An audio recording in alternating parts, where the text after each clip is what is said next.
Южно-Якутский образовательный форум прошел в Алдане. Там обсудили вопросы, касающиеся прав малочисленных народов Севера. За работой площадок наблюдала Татьяна Вахнина.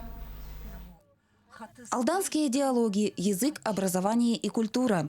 Под таким названием в Алданском районе прошел Южно-Якутский образовательный форум, посвященный сохранению традиций эвенкийского народа.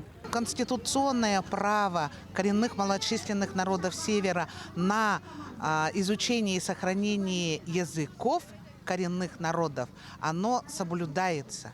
Форум проходил в течение нескольких дней в школах города Алдан и села Хатыстыр. Обсуждения касались образовательных проектов, сохранения языков коренных малочисленных народов и взаимодействия культур.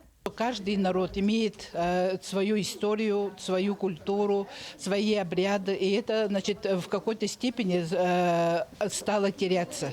И наша цель сейчас, чтобы наши дети могли бы обрести то, что есть. В работе форума приняли участие педагоги и преподаватели из Жиганского, Алекминского и Нерингринского районов, а также представители республиканских ведомств. Для педагогов особая ценность форума заключалась в обмене опытом.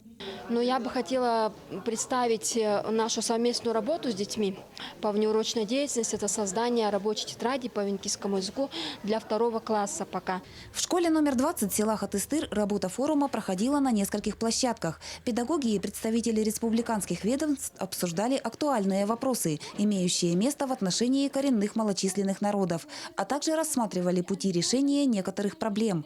В рамках форума состоялась научно-практическая конференция «Васильевские чтения», посвященная памяти эвенкийского ученого Николая Васильева. Основная проблема для всех народов Севера – это, конечно, сохранение этнической идентичности. Туда мы включаем и знание языка, знание своей культуры, этническое самосознание.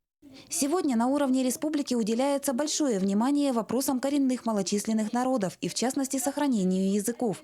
Планомерная работа в данном направлении проводится и в Алданском районе. Это дает толчок тому, что мы, значит, должны на таком уровне решить. Если говорим о возрождении языка, то уже на развитие должны идти, да?